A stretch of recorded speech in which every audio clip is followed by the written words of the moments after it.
Assalamualaikum warahmatullahi wabarakatuh. Apa kabar? Kembali berjumpa dengan saya Iris Arif dari Forum News Network. Pimpinan Pusat Muhammadiyah akhirnya mengikuti jejak dari Pengurus Besar Nahdlatul Ulama memutuskan untuk menerima tawaran dari pemerintah untuk mendapatkan wilayah izin usaha pertambangan khusus atau WIUPK gitu ya, yang ditawarkan oleh pemerintahan Jokowi. Ini sebenarnya menawarkannya itu adalah Bahlil gitu ya, atas nama Pak Jokowi. Jadi ini adalah tawaran dari Bahlil dan Pak Jokowi, kita menyebutnya seperti itu ya. Dengan putusan dari pimpinan Pusat Muhammadiyah ini ya, tahu program yang banyak dikecam dan dikritik oleh berbagai kalangan oleh pemerintahan Jokowi ini ya sukses dong ya. Karena kalau NU ormas Islam terbesar di Indonesia sudah menerima, dan kemudian Muhammadiyah yang juga merupakan ormas Islam kedua yang terbesar di Indonesia itu menerimanya. Saya kira ini semua sudah selesai lah. Pemerintah akan dapat legitimasi yang kuat, walaupun banyak ormas-ormas Islam lainnya yang menolak, termasuk juga ormas-ormas keagamaan lain gitu ya. Nah, keputusan dari PP Muhammadiyah sudah menerima izin usaha pertambangan yang ditawarkan oleh pemerintah itu dibocorkan oleh pimpinan Pusat Muhammadiyah, Buya Anwar Abbas kepada Tempo. Sudah diputuskan dalam rapat pleno PP Muhammadiyah dan sudah menyetujui itu, kata pengurus pimpinan Pusat Muhammadiyah Anwar Abbas kepada Tempo saat ditanya melalui sambungan telepon. Ini pada Rabu malam gitu, dan saya sendiri juga sudah mengontak Buya Anwar Abbas dan dan ketika saya ledek-ledek beliau hanya tertawa saja ya soal ini. Dan Anwar Abbas mengatakan persetujuan menerima wilayah izin usaha pertambangan khusus untuk ormas itu, untuk ormas keagamaan tepatnya itu, berisi, kata dia, sejumlah catatan. Jadi nggak menerima begitu saja. Bunyi catatan itu, kata dia, Muhammadiyah memutuskan menerima dan mengelola tambang, maka pengelolaan harus dilakukan dengan menjaga lingkungan. Saya tahu Muhammadiyah jadi terima, tapi tolong masalah lingkungan dampaknya diminimalisir. Selain menjaga lingkungan, Muhammadiyah harus menjaga hubungan baik dengan masyarakat yang terdampak oleh tambang tersebut. Ya memang betul ini soal lingkungan dan kemudian juga konflik dengan warga sekitar pertambangan, itulah yang Pak sekarang ini paling banyak jadi sorotan di kalangan aktivis pegiat lingkungan. Bahkan ini bukan hanya di Indonesia, ini menjadi tren dunia karena industri tambang seperti itu di mana-mana itu kan ya menimbulkan satu kerusakan lingkungan yang itu pasti nggak bisa terhindarkan lagi, karena mereka kan melakukan penggalian dan kemudian biasanya ini mengkonflik dengan warga sekitar ya, yang sering terjadi. Nah, dengan keputusan Muhammadiyah ini berarti sekarang setidaknya sudah ada 2 ormas besar yang menerima, ormas keagamaan yang menerima ya. Sebelum ini kan NU sudah lebih dulu menerima tawaran konsesi pengelolaan tambang dari pemerintah itu. Dalam jumpa pers tanggal 6 Juni lalu itu, Ketua Umum PBNU Yahya Stakuf menyatakan mereka menerima tawaran tersebut karena NU butuh untuk membiayai organisasi. Lah barang sudah ditawarkan begini masa nggak mau? Sampean ditawani gedok aja mau, ditawani tambang. Ya, kita maulah, kita ajukan Kenapa? Karena kita butuh. Kita jelas butuh, ini desperate ini, ya, orang ini udah melarat berapa lama ini, sampai imajinasi kaya aja nggak punya.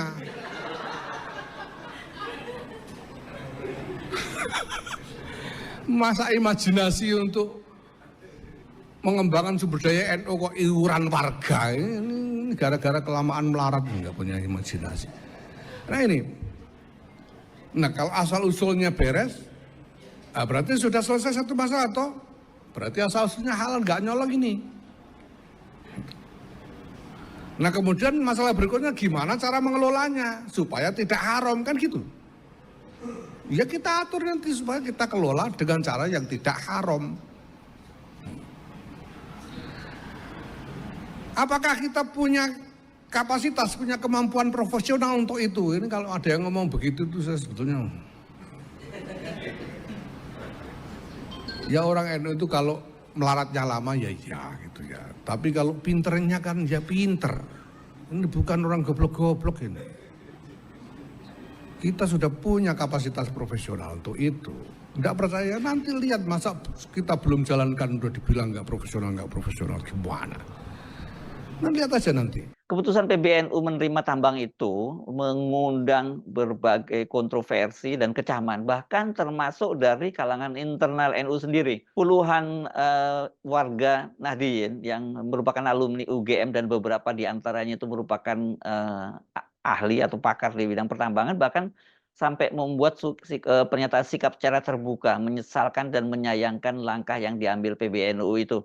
Kendati tadi Yes, Stakuf menyatakan alasannya untuk kemaslahatan dari organisasi dan warga Nahdien, ya, yang juga hidupnya sekarang banyak susah. Tapi bahwa soal kerusakan lingkungan itu tetap menjadi concern para alumni UGM ini ya, warga Nahdien alumni UGM. Karena memang seperti saya sebut tadi, di mana-mana trennya di dunia itu pertambangan itu sekarang merupakan satu bisnis yang banyak dipersoalkan, bahkan beberapa negara itu sudah melakukan moratorium untuk melakukan penambangan semacam ini. Dan yang berikutnya itu soal konflik dengan warga sekitarnya, yang itu yang dikhawatirkan oleh alumni UGM, warga NU alumni UGM itu sangat mungkin nantinya PBNU itu akan berhadapan dengan warganya sendiri.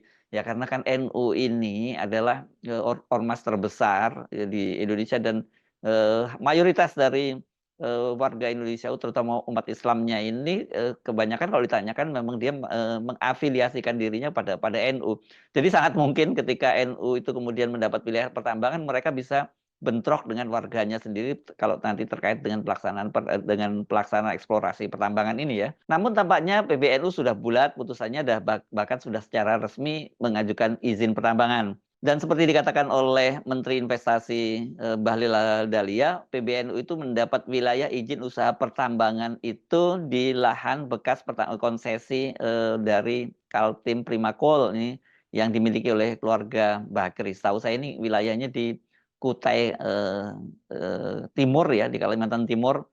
Dan kata Bahlil ini depositnya itu masih sangat besar, kata dia. Percuma, yang penting itu katanya memang cadangannya besar atau tidak, bukan wilayahnya besar atau tidak. Nah, memang kalau betul seperti yang di Kutai Timur ini ya memang cadangan cadangan batu baranya sangat besar, dan juga kemudian kalorinya sangat tinggi dari wilayah ini. Jadi harga jualnya juga sangat mahal. Dan kemudian kalau depositnya besar, berarti ini kan ya semacam NU diberi harta karun lah begitu oleh pemerintah. Sebelumnya Presiden Joko Widodo telah menyetujui pemberian wilayah izin usaha pertambangan khusus kepada ormas keagamaan. Kebijakan tersebut tertuang dalam Peraturan Pemerintah Nomor 96 Tahun 2021 tentang pelaksanaan kegiatan usaha pertambangan mineral dan batu bara atau Minerba. Dan pemerintah juga telah mengeluarkan peraturan pemerintah PP nomor 25 tahun 2024 yang mengizinkan ormas keagamaan mengelola usaha pertambangan. Dan kemudian ini disusul dengan peraturan presiden atau Perpres nomor 76 tahun 2024 yang diteken oleh Presiden Jokowi pada hari Senin lalu, 22 Juli lalu ya. Dan keputusan itu menimbulkan pro kontra, itu tidak hanya di kalangan masyarakat luas, terutama kalangan para cendekiawan dan pegiat lingkungan, namun juga di kalangan kabinet. Menko Marinvest Luhut Panjaitan yang dikenal sebagai tangan kanan Pak Jokowi itu juga tidak setuju, dan ini kabarnya sempat menimbulkan perdebatan yang cukup keras dengan Menteri Investasi Bahlil Lahadalia yang punya usulan ini.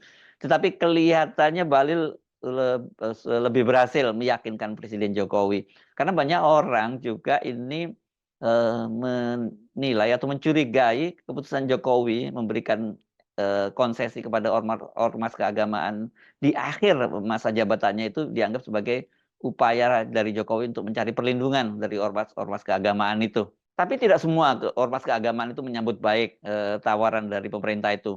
Banyak juga yang menolak itu. Kalau yang menolak, seingat saya ada setidaknya yang saya ingat adalah Kongres Wali Gereja Indonesia (KWI), kemudian Persekutuan Gereja Indonesia (PGI), kemudian HKBP, Huria Kristen Batak Protestan itu juga menolak, dan penolakannya ini sangat teologis gitu ya, berdasarkan ke dalil-dalil agama. Dan bahkan juga kalau dari ormas keagamaan Islam, Nahdlatul Wathon Diniyah Islam ini yang berbasis di Lombok di Nusa Tenggara Barat itu juga menolaknya juga dengan dasar keagamaan juga, dalil-dalil keagamaan juga. Ketua Umum Kongres Wali Gereja Indonesia, Kardinal Ignatius Suharyo, mengatakan mereka itu tidak akan mengambil wilayah izin usaha pertambangan khusus tersebut karena itu memang bukan bidang dan bukan keahlian mereka.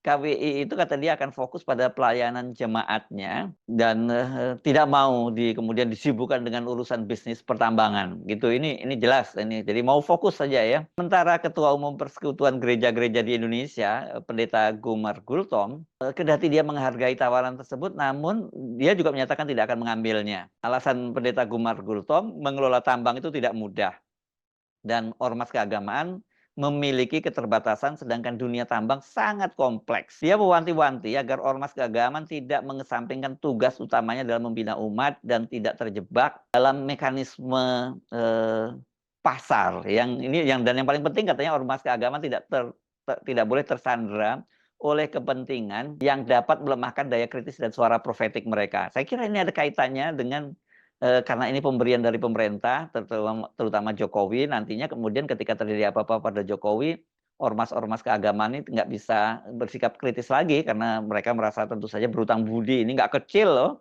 konsesi tambang yang diberikan oleh Jokowi itu nilainya ya secara rupiah maupun secara dolar gitu ya. Ormas Kristen yang lain yang menolak itu adalah Huria Kristen Batak Protestan atau HKBP. Melalui Eporusnya, Pendeta Robinson Butar-Butar, dia menyatakan bahwa keputusan HKBP untuk menolak keterlibatan dalam izin tambang itu didasarkan pada Konvensi HKBP tahun 1996. Kami dengan segala kerendahan hati menyatakan bahwa HKBP tidak akan melibatkan diri sebagai gereja untuk bertambang. Itu dalam keterangan Eporus Butar-Butar ini dalam keterangan tertulis itu pada tanggal 8 Juni 2024. Eporus Robinson Butar-Butar menyebut Konvensi HKBP tahun 1996 menetapkan bahwa HKBP memiliki tanggung jawab untuk menjaga lingkungan dari eksploitasi manusia atas nama pembangunan. Eksploitasi sumber daya alam, kata ini dalam konvensinya HKBP ini telah terbukti menjadi salah satu penyebab utama kerusakan lingkungan dan pemanasan global yang tidak terkendali. Nah, kata dia ada dasarnya dalam ayat Alkitab yang menyatakan bahwa melestarikan lingkungan adalah tanggung jawab manusia. Sikap yang sama dan argumentasi yang sama juga disampaikan oleh Ketua Nahdlatul Wathon Diniyah Islam, yakni Tuan Guru Bajang. Dia menyatakan bahwa Nahdlatul Wathon Diniyah Islam itu tidak memiliki kemampuan dan manajemen untuk mengurus usaha pertambangan. Di samping itu pertimbangan lain yakni menolak karena maqasid syariah atau tujuan syariat untuk kemaslahatan umat dan yang di situ meminta agar manusia harus menjaga lingkungan dari kerusakan. Pengelolaan lingkungan itu kata dia menjadi bagian dari tujuan ulama syariat dan artinya sebenarnya kata dia agama itu sangat concern pada pemeliharaan lingkungan. Dari penelitian yang mereka lakukan dalam beberapa hari terakhir ini katanya mereka secara serius mengkaji itu mereka tidak menemukan pertambangan mana yang tidak berdampak buruk atau merusak lingkungan. Telah dieksploitasi oleh para penambang ya. Karena itu kemudian mereka menyatakan menolak untuk itu atau tidak akan mengambil izin itu karena memang betul seperti dikatakan oleh Tuan Guru Bajang tadi, hampir semua wilayah, bukan hampir semua wilayah pertambangan di Indonesia itu pasti lingkungannya nggak pulih kembali. Jadi harga kerusakan lingkungan itu jauh lebih mahal bahkan dibandingkan dengan manfaat yang diperoleh. Tapi tentu saja ini manfaat buat masyarakat sekitar dan manfaat buat bangsa Indonesia. Yang lebih diuntungkan dalam proyek-proyek tambang ini para oligarki ya, para pemilik tambang dan sudah jadi semacam rahasia umum di Indonesia itu kalau bisnis tambang ini pasti melibatkan mafia dengan para penguasa begitu. Jadi ini memang kerusakannya luar biasa. Ya karena apa? Karena ya kemudian ada kong kali kong antara pengusaha tambang dengan para penguasa. Dan kemudian karena mereka merasa mendapat backing dari para penguasa, ya akhirnya mereka seenaknya saja termasuk tadi konflik dengan masyarakat di sekitar tambang. Ini saya kira ini soal yang sangat serius mengapa kemudian banyak sekali yang mengkritik ketika ormas keagamaan ini kemudian mengambil konsesi tambang itu. Nah, sesungguhnya kalau di ormas Islam ini, ormas keagamaan Islam itu sebelum Muhammadiyah yang sudah menyatakan akan mengajukan izin untuk wilayah izin usaha pertambangan khusus ini yakni Persis, Persatuan Islam, ini organisasi Islam yang berbasis di Jawa Barat, tepatnya di Kota Bandung ya. Nah, Wakil Ketua Umum PP Persis, Latiful Hayat, menyatakan peraturan yang ditandatangani Presiden Jokowi itu bukan sebagai hadiah untuk ormas keagamaan. Menurutnya ini merupakan tawaran dan kesempatan yang diatur oleh pemerintah. Ya, jadi karena kesempatan ya tidak boleh menolak, katanya itu.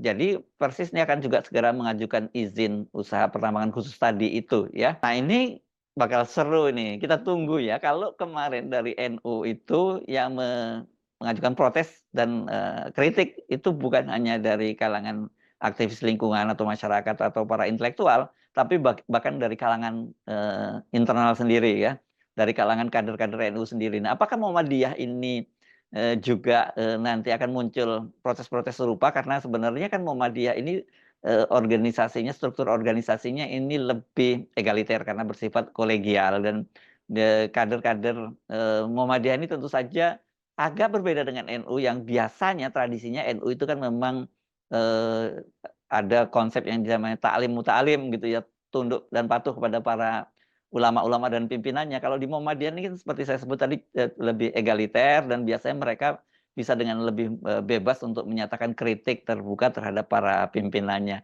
Mari kita tunggu saja apa argumentasi dari Muhammadiyah ini, karena kan Muhammadiyah ini juga tidak serta-merta menerima ya pada waktu ditawari oleh pemerintah, ditawari oleh Menteri Bahlil gitu. Karena mereka katanya melakukan pengkajian dulu dan baru kemudian mereka melakukan rapat pleno gitu, dan keputusannya akhirnya toh juga diambil, dan mereka nanti ini akan sama-sama menjadi ormas Islam pemilik tambang bersama dengan Nahdlatul Ulama. Saya Aris Munarif dari Forum News Network. Sampai jumpa lagi. Wassalamualaikum warahmatullahi wabarakatuh.